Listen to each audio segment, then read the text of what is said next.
Hello, everyone, and welcome to another episode of the Heitland Show, where I interview experts from different fields to connect the dots of innovation and entrepreneurship.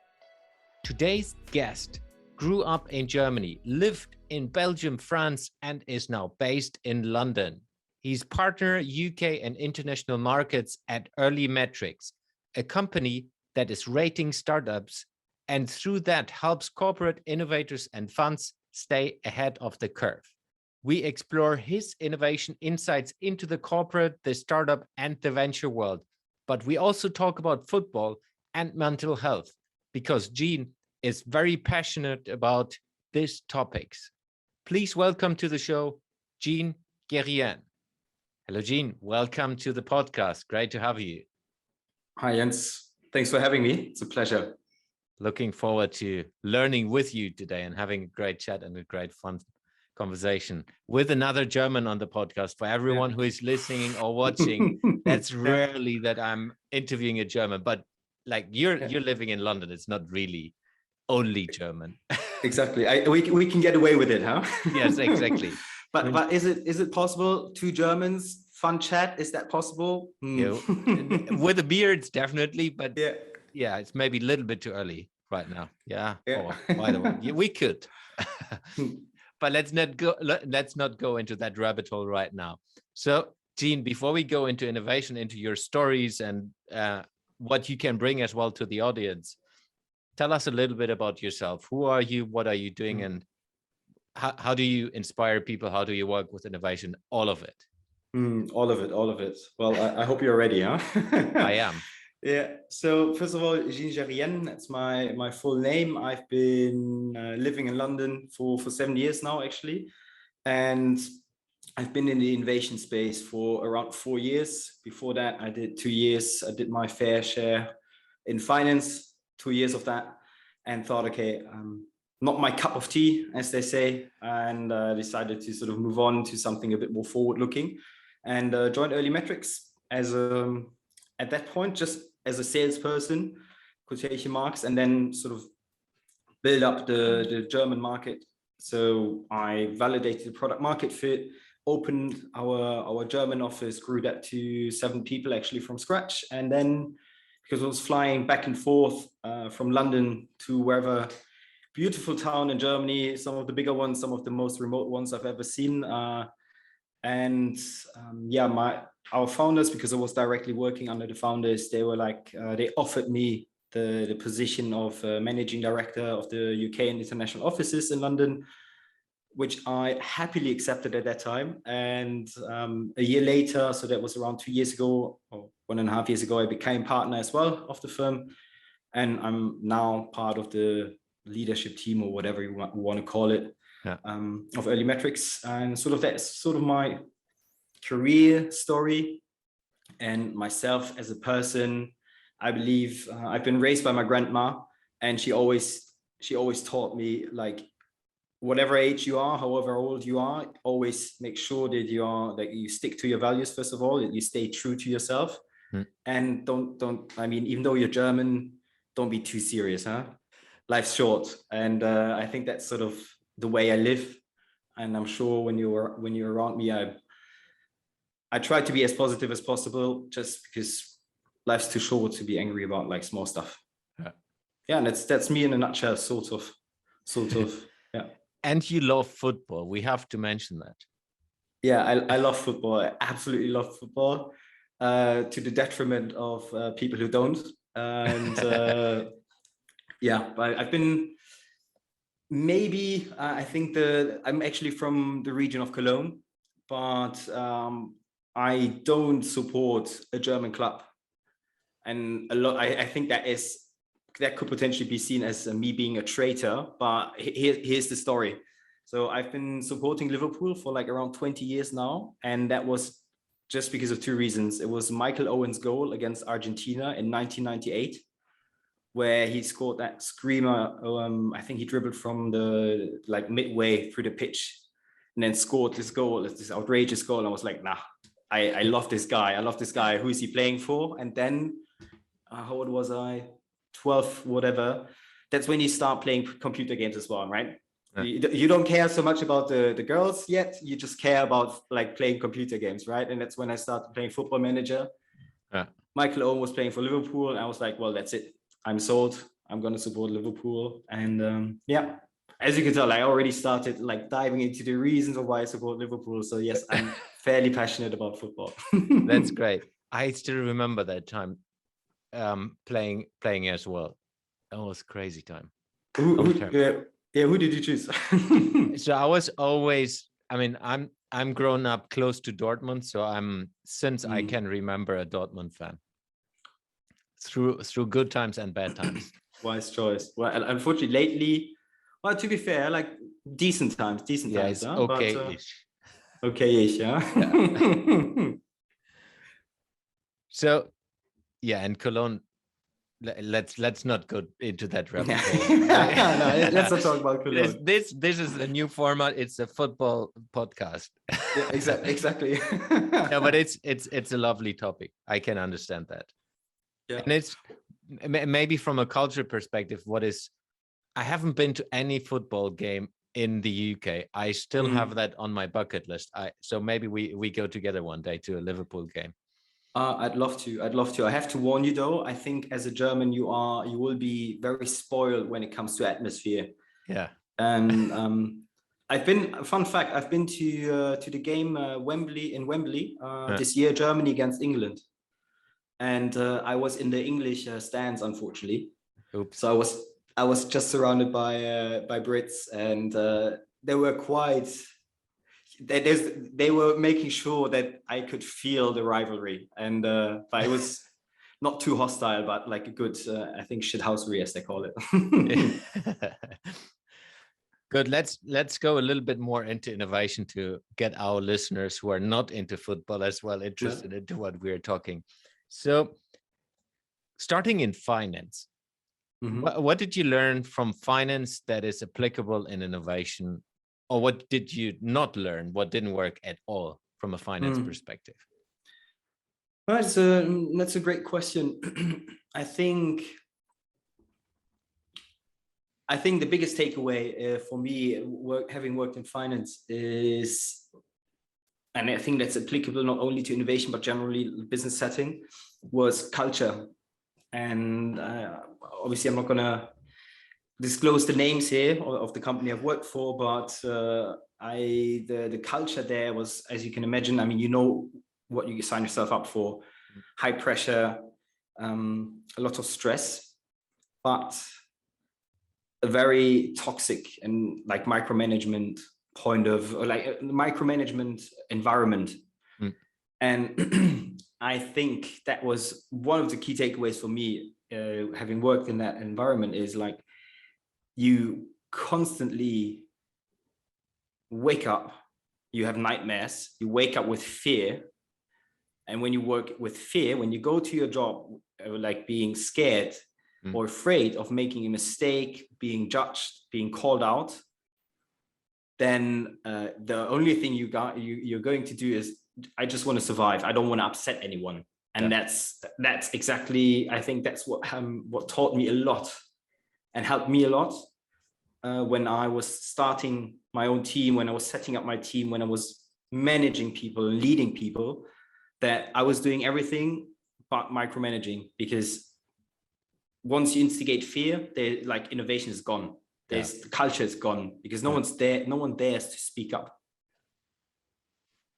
Yeah, I have worked with financial institutions, so I can feel that, but I've never worked in a financial institution, and I'm not really willing to do that in the future either, because I can get that. Talking about culture, was that still when you lived in Germany, or was it already in the UK? It was in the UK. Yeah. So I did like, generally, maybe that's a bit of a background as well. So I studied in the Netherlands and lived in France, lived in Paris, in Brussels, then in Belgium, moved back to the Netherlands, and then did my master's in London, and then got stuck in London. I did 2 internships, one in M&A, like in an M&A on the corporate side, and then in financial controlling, that was an absolute buzz killer, I have to admit. Not my cup of tea again. But those were in one internship was in Germany and the other internship was in Belgium. Yeah. Keeping in mind, it was a corporate sort of environment. But again, like there was no such thing as yelling at people or these kind of things, you know, it was common sense was applied. Like if you just being a decent human being, and I think once you step into finance, that concept might sort of not make it through the door, you know, that might get thrown out of the window. Yeah. And as much as they like to say that we're different, we're trying to make a cultural change, but I mean, they're huge institutions, so. Yeah.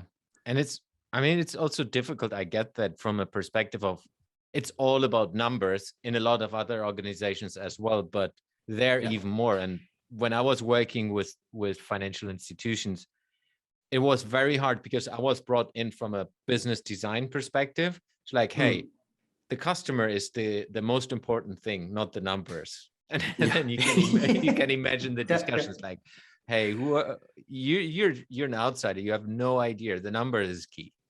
Yeah, exactly. That's what I have been facing. It's like, hey, have you ever talked to your customers in a way that you understand needs, dreams, and desires of them? Like, yeah, we don't care. We are just selling. That sounds like the 21st century, huh? Yeah, definitely. Yes. So let's go into innovation. So today you work with all kinds of innovation as well with different perspectives, corporate, startups, CVCs, and so on. So what did you learn and how do you see the challenges specifically if we talk about corporations? What does work, what doesn't work in organizations with the perspective, of course, innovation? It's a very good question. So it might give a bit of broader perspective of what I actually do. Yeah. Because I think that helps to sort of understand why I'm sort of able to talk about those two sides. Yeah. So I work at a company called Early Metrics, and it's a startup rating agency. And what we do is we cut through the entire noise in this innovation ecosystem because every day thousands of startups are being created, right? So it's like super overwhelming. And we thought, okay, there must be a better way of sort of cutting through that noise. And what we're essentially doing is we're assessing the growth potential of startups. But, and here comes the crucial point. I'm sure you've seen the movie Big Short, where the two guys rock up at the credit rating agency and it's like, hey guys, like, how can you assign a AAA rating? And the response is, well, if we don't do this, they just go to our competitor. Yeah. So it's a bit of a flawed business model. And we thought, okay, there must be a better way. So our clients are corporates, investors, et cetera, who pay us to rate a startup. So there's no conflict of interest.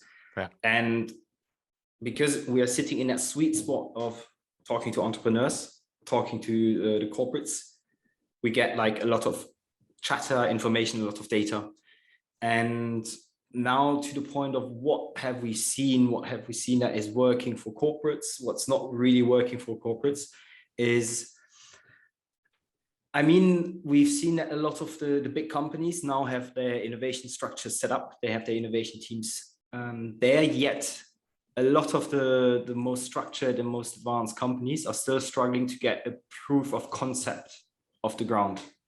So actually make things happen is still an issue. And one of the reasons is essentially because it comes back to what you just mentioned earlier. You've got an innovation team, which is like an entrepreneur. They've got an Elon Musk mindset. Yeah. But unfortunately, they are still in this framework of a financial institution, sort of, which is mostly driven by numbers and KPIs. Where you're like, okay, well, there's certain things that are not tangible yet. And they're speaking two different languages. And that means there's not the expectations are different. And that's the support. That's one of the reasons, essentially. Yeah, I've seen that as well. I mean, I come from that world, but it's quite often it's like everyone is saying we need to innovate and we need to fail and we need to learn. But then it's like when you go over that edge, which is like, yeah, let's try to completely disrupt our industry, completely do something that's not having a return on invest, which is like a year from now, then it's always like, no, that's not what we want. It's like, we want to have the fancy and the result-driven part, the outcome and the press, but we don't want to have the negative effects and the risk. Exactly. Isn't there a saying where I think a lot of people dream of the success, but they're not willing to take the steps that you have to sort of like the sacrifices, make the sacrifices in order to get there. Yeah, I've seen that a lot, and it's same to what you said. Is like the strategic part works quite often. It's like, hey, we have they call it North Star most of the time. We have an amazing strategy direction, and we spend 5 years in developing that strategy direction. But then it's like literally nothing happens in the outcome, which is, hey, how do you validate things straight away directly today? Yeah, that's often like the outcome is missing. That's why I'm wearing a t-shirt, by the way. Applied innovation is literally like doing it today, but having the future in mind. that was very subtle, huh? It's like, and by the way, I'm selling them. No, that's not. That's part of being your own host. You can do that. So going from the corporate side, so what do you see from a startup perspective? And maybe let's start with startups, and then we go into what is working, what is not working when they work with each other. But let's start with startups first. So how do startups work with innovation? How do they drive innovation? What do you think is working well? What do they need to learn? All of your perspectives from a startup ecosystem. Yeah, it's a very good question. I think, again, it comes back to let's say one of the few things that are working or like are not working is, let's focus on I'm going to start with the things that are not working, and then sort of try to sort of lean into or make the leap towards what's working. I believe that once startups finally found a corporate who they want to work with, I believe what they've often, and it sounds so cliche, but what they fail to do is sort of they fail to adjust to that innovation and corporate setting, which is they go in steamrolling into that corporate framework, and then expecting that they will keep up with this pace.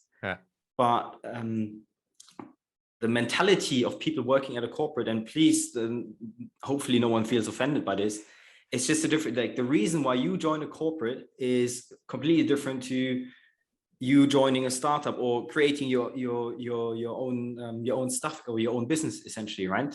Jens? And that is completely different mindset. So once you start working with a corporate, a lot of startups assume that the pace will continue, but it won't, especially because there's a change in pace, especially after the innovation team, because the innovation team are your early adopters, but they're not the mainstream.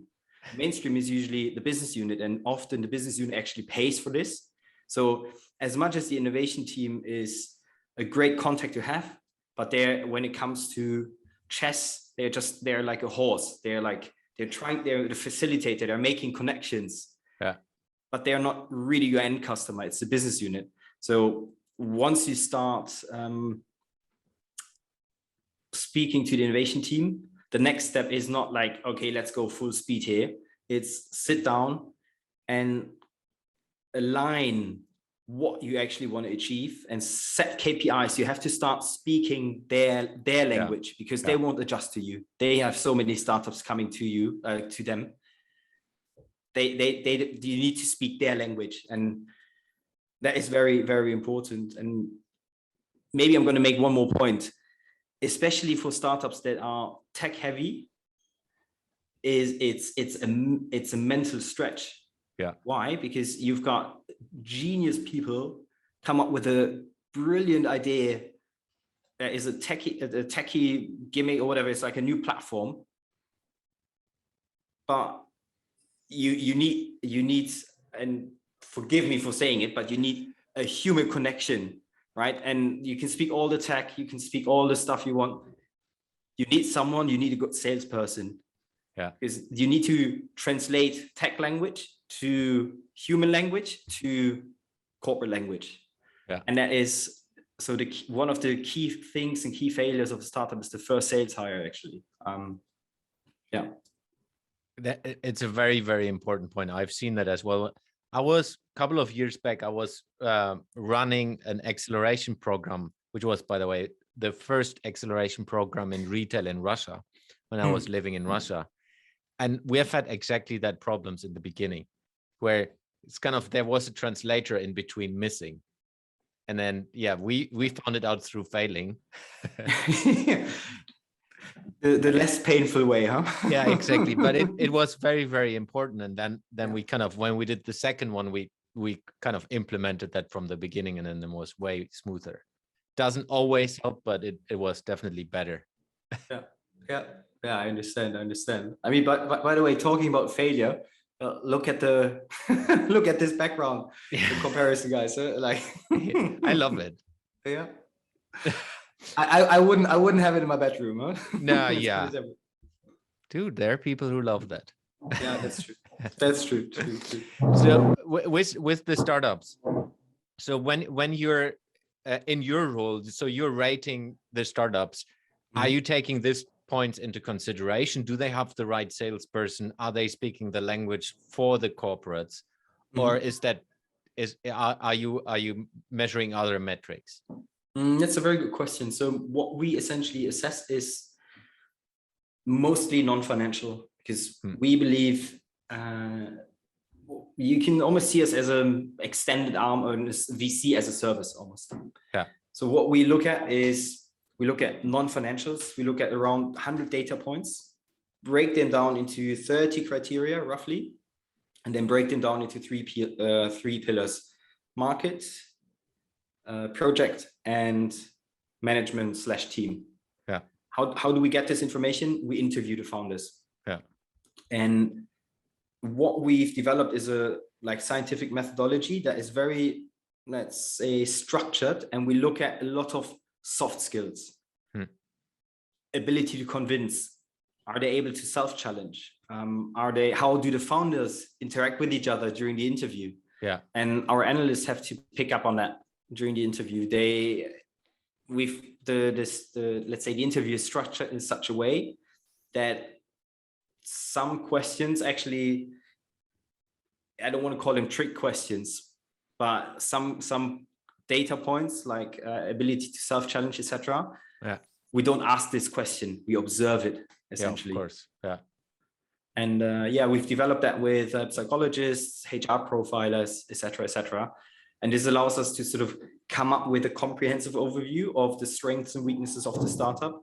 And believe it or not, a lot of our clients, also, especially on the CVC side, what I've observed, and I can only speak for my clients, what I've observed is that a lot of CVCs and innovation teams that want to work with a startup, they are mostly interested in the team side, in the management side, because I believe there might be a sort of a shift in terms of, if we're going to invest into these guys, or if we want to work with these guys, how do they tick? What kind of people are they? Yeah. And I believe that shows that they have understood it's not like a number they're investing in, it's a partner.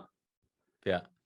And I mean, specifically, if you work in the corporate world like I was, the money is fairly low, depending how big the corporation is. But it's like they're not spending 50% of their yearly income into a startup. It's like lower percentages, even if at all. So for them, it's like, a limited risk. But then, like you said, they're betting on the people and on the team, because then they know they can figure it out, even if it's not perfect from the beginning. Exactly. Because at the end of the day, I think it was even like people always see the success. Airbnb, Uber, etc. WeWork, maybe not so much, but what they don't see is how often these startups have pivoted. Yeah. And as you rightly said, Jens, it's these guys will figure it out. They're brilliant. They're smart. If strategy A or approach A doesn't work, they will figure it out. Then they will go pivot to B, C, etc.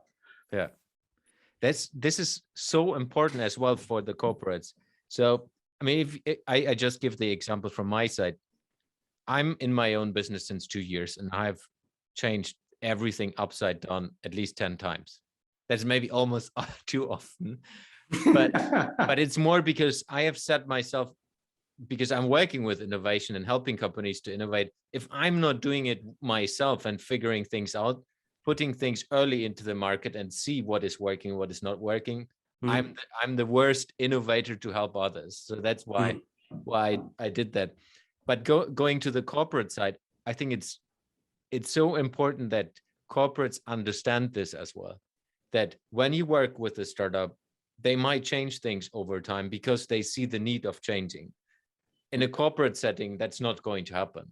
Like if you work in a corporate, you're not changing your direction from like within a month, except maybe during the pandemic that happened, but not too much. It's more about, hey, we have a 5 to 10 year plan and that's our road we go.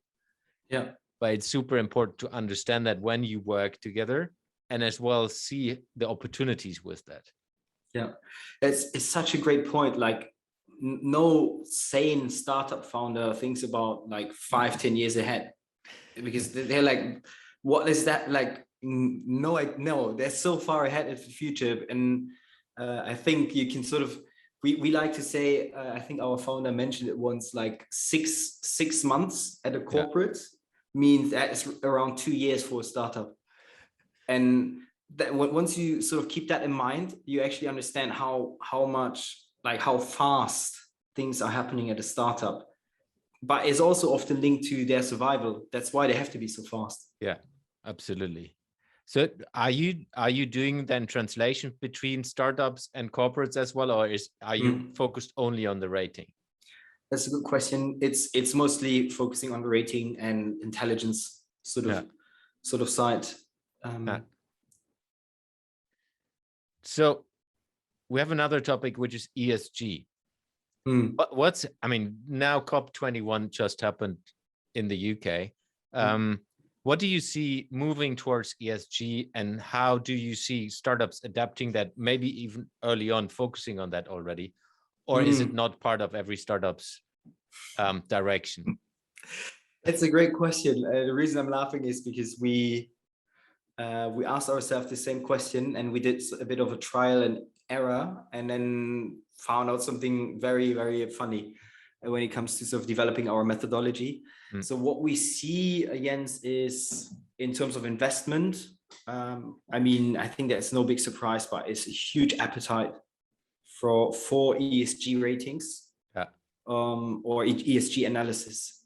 But a lot of the VCs out there, a lot of the CVCs, a lot of the, like, let alone the corporates, usually VCs are the first ones to enter a specific market.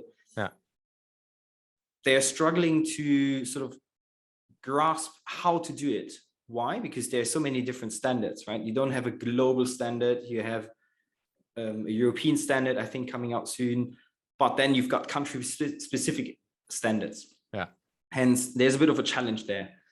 And so that is sort of on the corporate or investment side. And then on top of that, you've got the startups. And yes, I believe it's safe to say that the majority of people care about the environment. They care about the impact they have on the society, environment, etc.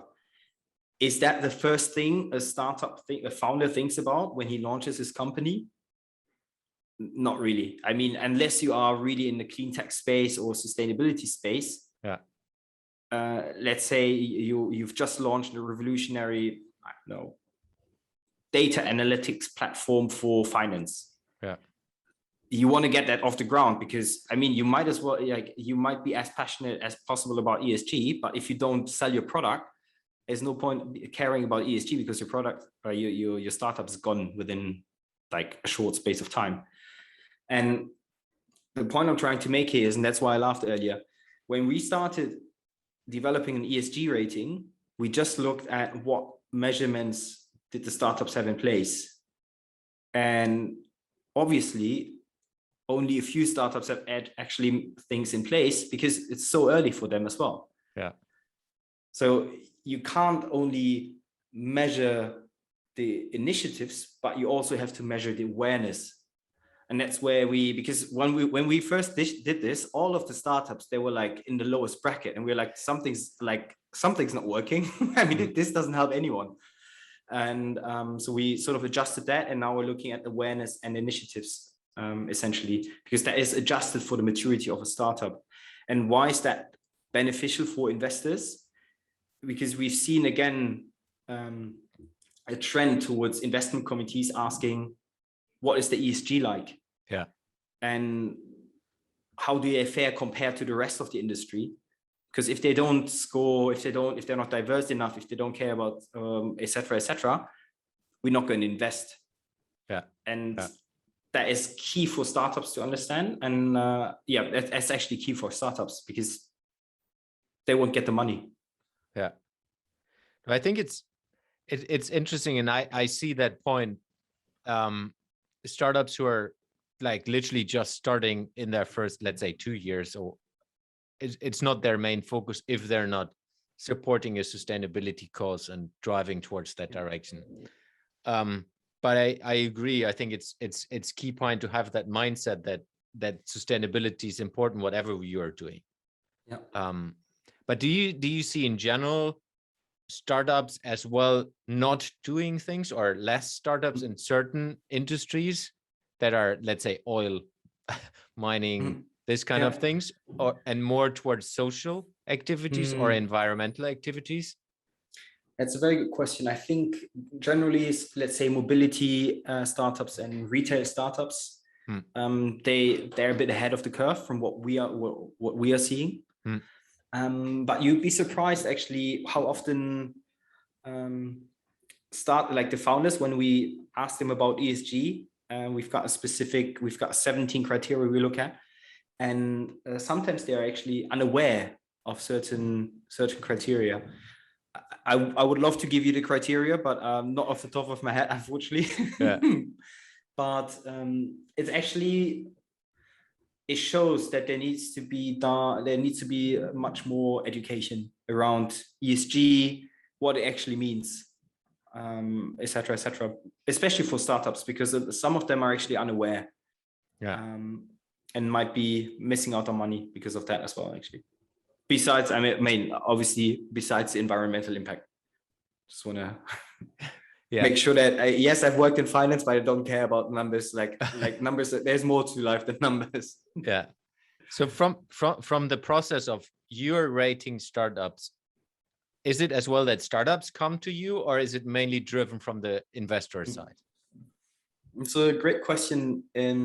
A lot of I won't say a lot, but it's a healthy split between us reaching out to startups and actually startups reaching out to us. Yeah. Why? Because it's for free for them. We only do it, of course, if there's a need for some of our clients, if they're looking for deal flow, et cetera. Yeah. And the benefits of doing this rating for them is they get a free feedback call with our analysts, and they also get exposure to our client network. And we are in the process of sort of strengthening the community within our entrepreneurs, so that they can actually also exchange again, especially now with people going back to face-to-face events.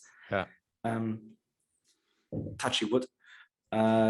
That we can essentially also create a bigger community around that. That's what I was thinking, because it's literally, I mean, you can't call it really training, but it's at least you get a lot of knowledge with just the questions you are asking them. Will give them insights, and it's like, hey, I don't have a proper answer on that one. Maybe we should figure it out. So just by starting that process, they gain insights and they can kind of validate and bring things forward for themselves. Exactly. Yeah. So going into the next one, we have talked about financial, and you mentioned like the difficult culture you have experienced with the toxic stress and fear topics. You're as well an advocate for mental health, and that's one of your passions. Tell us a little bit about that, and how did you came to looking into that or interesting yourself into that? Yeah, it's a great question again. I mean, I don't want to say it started all with like when I was working in finance, but in hindsight, it was a good trigger. So back in the days, and I'm just going to sort of go back to my days in finance. What I've observed was a lot of my colleagues, a lot of my friends having health problems, like stomach pain. I think some people, like I think one colleague of mine actually lost his hearing on one side. He was like constantly having a ringing in his ear because of the stress. And I mean, the amount of people like calling in sick, like during that time, it was just insane. And I personally, I mean, I had nightmares. I was like scared and anxious to go to work at some point. And but at that time, my values said this is the right thing to do, because at that time my values were, I might have, I think in hindsight I had the wrong set of values. But anyway, so that is sort of what I experienced. And then I think in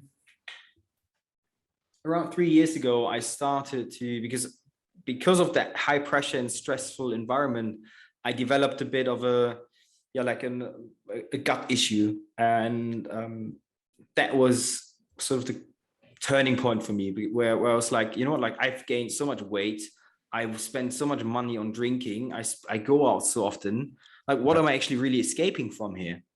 Because I remember once I went out for 3 nights in a row, because that is normal when you work in finance. I was like, this can't be going on, this can't be healthy. And then I joined Early Metrics at some point, and I was like, okay, something needs to change. And I started changing my diet, I started changing my lifestyle, etc., etc. And I became aware that I was feeling so much better through those simple things. And the reason why I want to say, okay, I mean, I'm going to make that point here because I think it's a very important point.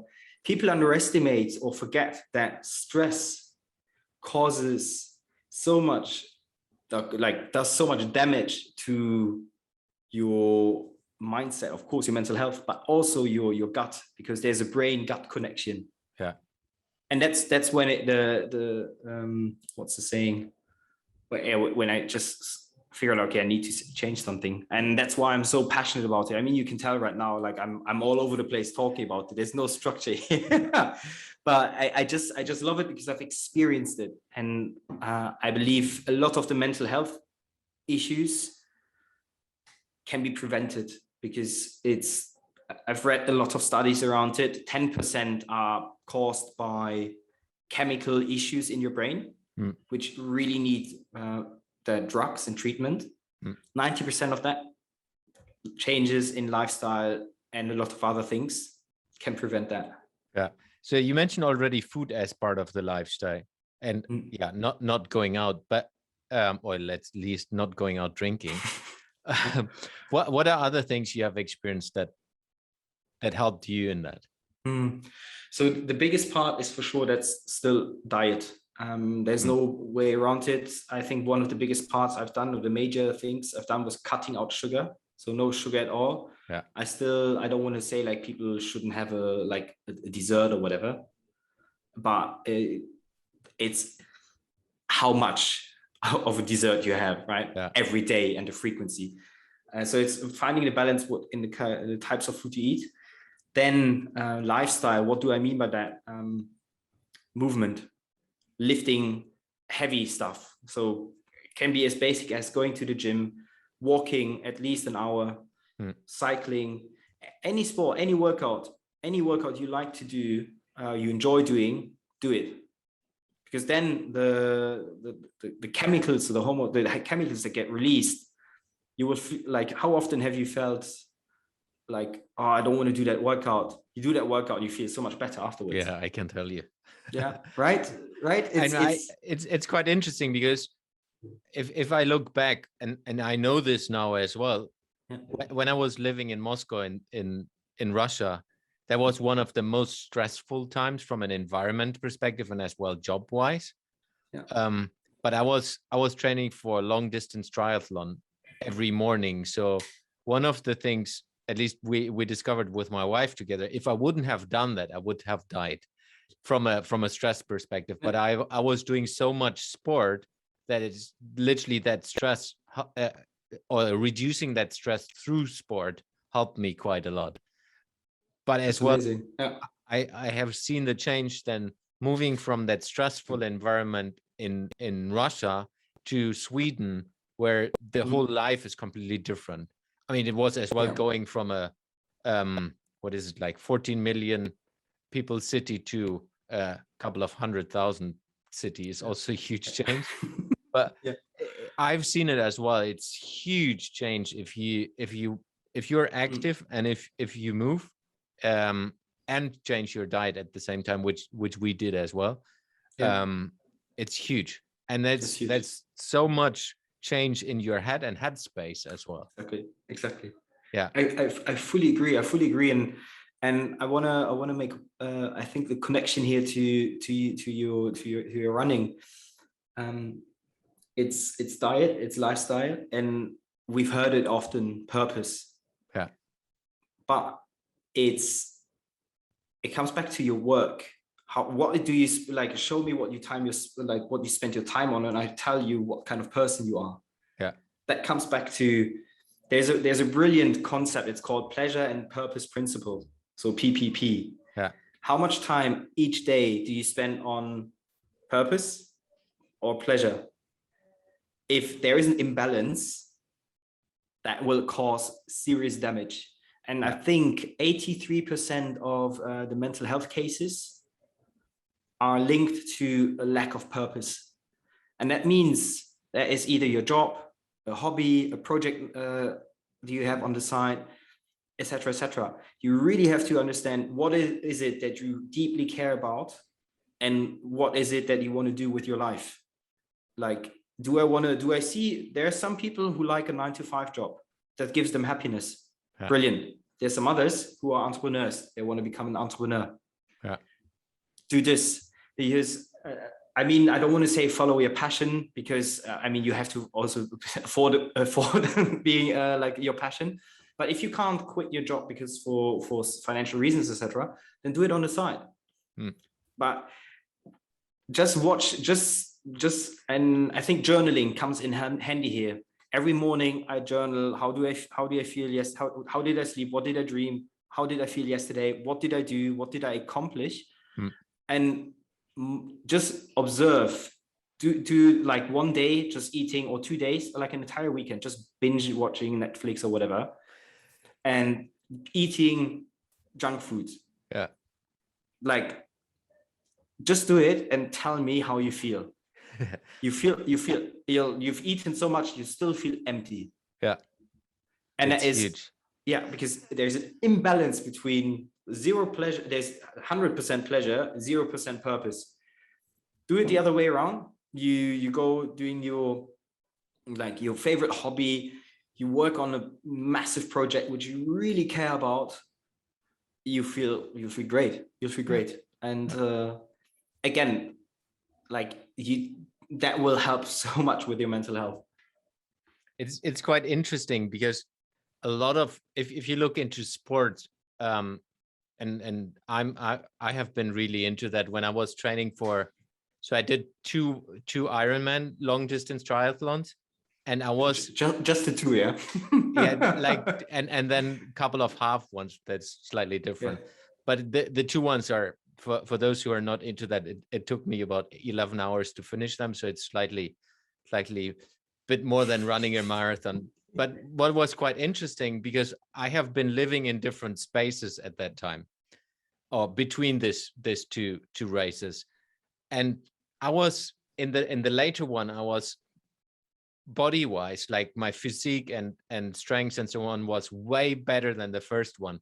But the first one, I was mentally in a better space, and I was faster on the first one, where I was literally worse from a condition, from a human body composition perspective. It's quite interesting, because it's like I today say it's 60% mental and 40% like body wise to finish something like that. Yeah. And it's so important, because it's the same from a work perspective. Yeah. If you're not fit and fresh, you're literally you're there, but you're not really getting things done. Exactly. If you're not fresh and crisp on what to do, it's more about, I'm getting the ordinary work done, and do things, but it's not really helping you to move the needle. Yeah. What are your experiences? I have read somewhere that you did as well a 100K run. Yeah. How was that from a mental perspective? Oh, the painful memories are coming back. That was an absolute, it was an experience. It's a long time ago. So I'm obsessed with sports at the moment, or like generally anyways. But that run, which at the end wasn't a run anymore, that was more like a crawling almost. It was when I was living in Brussels, and there's a race or run called Dodentocht, and literally it translates into walk of the death. Yeah, and at that time it was like 11,000 people joined this race, and you had 24 hours to complete those 100 kilometers. And I went in there. I signed up a week before. That's when I decided, oh, I'm going to join this. So I didn't train at all. Like, and that was, I let you decide whether or not that was a smart decision. I know the answer to that. And it was obviously also the silliest, like the most stupid strategy. Like, there wasn't a strategy. We just started running, and the first 50 kilometers, we finished them in, I think, 7 hours. So we were going fast, way too fast for our conditioning. And then at 50 hours, the 50 kilometer mark, I mean, the pain started to kick in. And you're like, great, I only have another 50 kilometers ahead of me. And also what I want to like sort of point out is that was on a Friday evening. So I went I was doing my internship. I went to the office in the morning. So from 9 to 6. And then I did it with 2 friends. We went to that town, and the race started at 9. So I was already awake for a long time, and I still had 50 kilometers ahead of me. And then the more you sort of progress, the more painful it becomes, and the more doubts you get in terms of, I want to quit. I want to quit so badly, because then there's checkpoints, and next to the checkpoints are buses where you can just hop in and say, yeah, that's it, I'm done, which is fantastic. It's such a great temptation, right? And also because you're not running at a fast pace anymore, you're like running slower because you just physically can't anymore. And then the injury starts. So I remember first it started with my left ankle. Then you don't run properly anymore, so you wobble a bit. Then your right ankle starts to hurt. Then because of the weird movement, your knee starts to hurt, the left knee and then the right knee. So essentially you're like completely done. And that is where you give up, or your mental strength comes in. And it was so funny. I met a friend. I bumped into a friend in that race. I hadn't seen that friend for 3 years. And he was with his army friends, and these army friends, we bumped into them. They were like, what is this? What the hell? This is hell. This is worse than any training we've done so far. And I was like, yeah, tell me about it. And the last 20 kilometers were the worst. And one of my friends, she was just crying the last 20 kilometers. And we walked, right? So you can imagine how long it took us to get there. And it was just like, it was my mental strength, the attitude of I'm going to do this, that got me made me finish. And I finished in 23 hours and 42 minutes. So so I just made it as well. And I mean, I fainted after when I arrived. I fainted. I actually collapsed, and and then of course I literally couldn't walk properly for 3 weeks. But I mean, self-inflicted pain. So, but it shows you what if you mentally want to push yourself, then you can do it. It comes at the expense potentially at your physical body, but it's possible. And people underestimate the what you can do. I mean, there's a placebo effect. There's a reason for it. Wim Hof, he's shown what's possible with your mind. Joe Dispenza, also in terms of energy, you just change your entire energy. Like if you wake up and you're like, oh, I hate my life, then obviously you're gonna hate your life. If you wake up with like, I can do it, you might actually make it. Yeah, and I think that's why I believe this mental health perspective is so important. I mean, now the running and my triathlon example was just examples on where you use the mental strength for other things, but I think it's equally important for startup founders and in the same way for corporate people. How do you experience this stressful environment? Because I mean, I have worked with a lot of startups. It's not like, walk in the park and 9 to 5. It's often slightly more than that, or at least for me, it always went into waves. Like sometimes super stressful, sometimes kind of easing up a little bit. But then again, how do you see that? And do you support startups? Do you work with people who are working in startups to them? It's a fantastic question. I believe there's no like entrepreneurship or startups. It always sounds glamorous and prestigious, but it's like whoever is building their own business, it's like tough, it's hard work. And I believe what really helps is the people you are with, like the tribe, especially the early days. It's a tribe. The bonding is monumental. Like I made like friends with a lot of like some of the people who have left my team, for instance. I'm still in touch with them because, and we still always remember, like I remember when we went there early in the morning, etc., etc.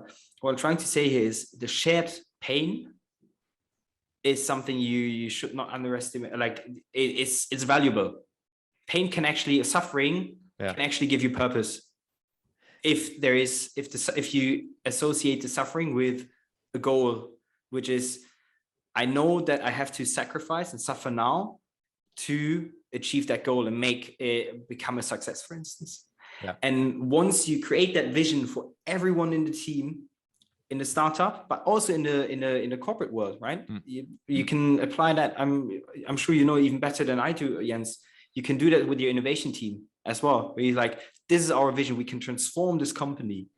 This is what you can achieve. This is potentially what we sort of have to go through. It's such a bonding experience. It's absolutely amazing. And I think that is my takeaway actually from the experiences we've made. If you go in with the mindset of, I'm not going to just keep the pressure to myself. I'm going to speak to someone about it. Even if it's another founder, if it's another partner, whatever, or even with your team, if they're like strong enough, if the team is strong enough, you can openly talk about it. But so talking and sharing your pain, that's very important. And then secondly, if you mentally prepare yourself, yes, I have to make the sacrifices and these challenges might be ahead of me. That is such a game changer again, because you prepare yourself not for failure, but like, okay, I know something can go wrong, but so be it.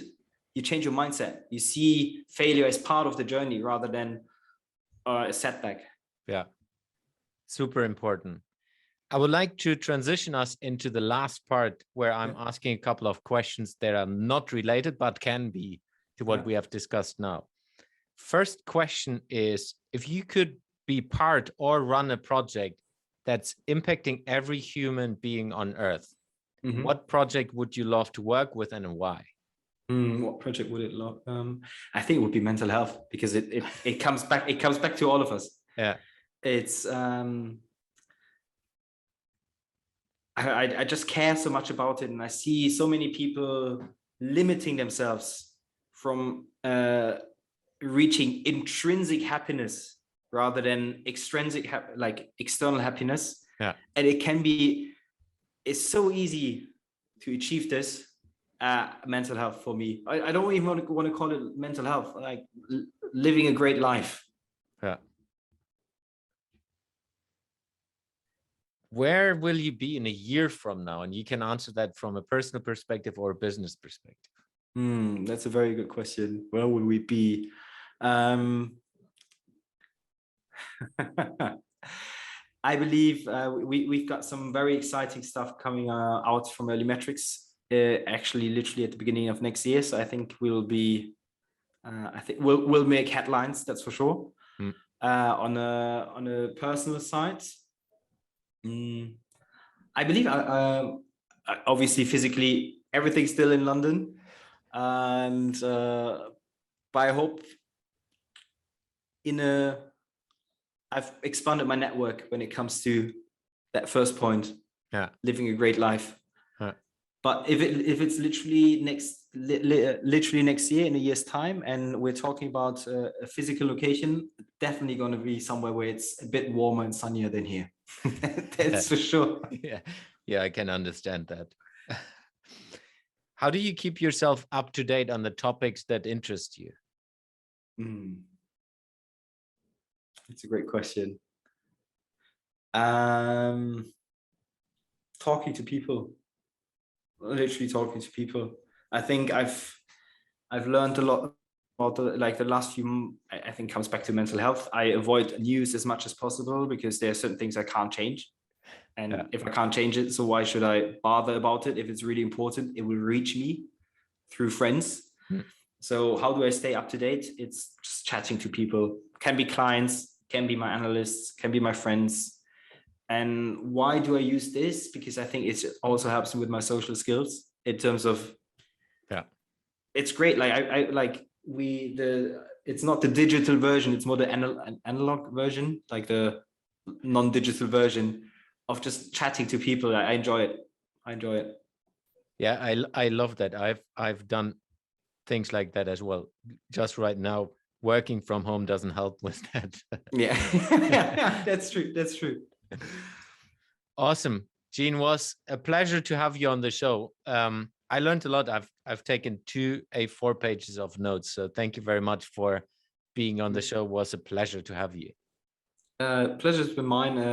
Thank you very much for the great questions. And I hope it's not 2 A4 pages because you've written in a big font, huh?